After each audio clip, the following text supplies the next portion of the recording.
Hello बच्चों, चलिए समझते हैं हमारा आज का कॉन्सेप्ट।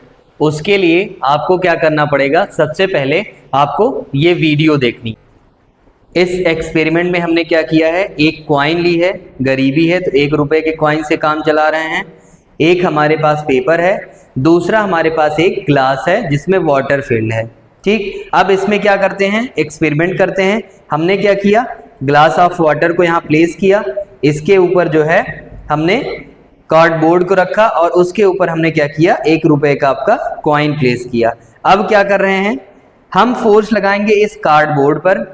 ठीक है, तो डिस्प्लेसमेंट किस में होना चाहिए, कार्डबोर्ड में होना चाहिए। ठीक, चलिए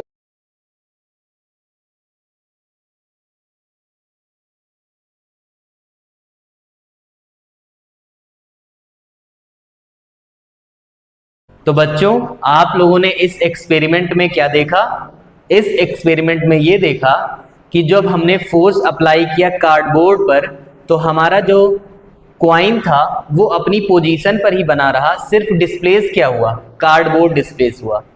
इसी प्रॉपर्टी को कहते हैं लॉ ऑफ इनर्शिया।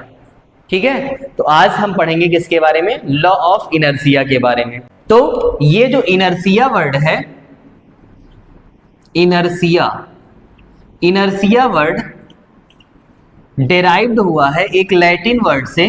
ठीक है, लैटिन वर्ड, लैटिन में इस वर्ड को क्या कहा जाता था, लैटिन में इस वर्ड को कहा जाता था इनर्ट।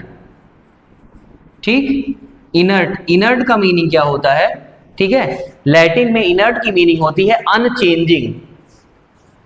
अनचेंजिंग, अब इस प्रॉपर्टी की हेल्प से हम क्या समझ सकते हैं कि इस यूनिवर्स में कोई भी बॉडी खुद में क्या है, चेंज नहीं करना चाहती है।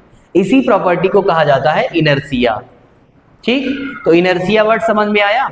अब इसी इनर्शिया वर्ड से न्यूटन का क्या रिलेशन है, तो गैलीलियो ने सिर्फ कॉन्सेप्ट दिया था इनर्शिया का। ठीक, अब न्यूटन ने क्या किया, उसमें ऐड ऑन किया कि कोई भी बॉडी इस यूनिवर्स में तब तक अपनी पोजीशन में नहीं चेंज कर सकती है जब तक कोई एक्सटर्नल फोर्स उस पर ना अप्लाई किया जाए।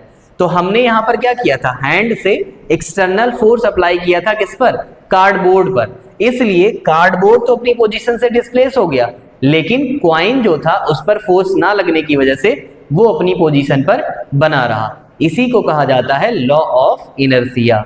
ठीक है, तो आई होप आपको ये वीडियो जो लेक्चर जो है वो समझ में आया होगा और इस कॉन्सेप्ट से लॉ ऑफ इनर्शिया आपको इजीली समझ आया होगा। Thank you.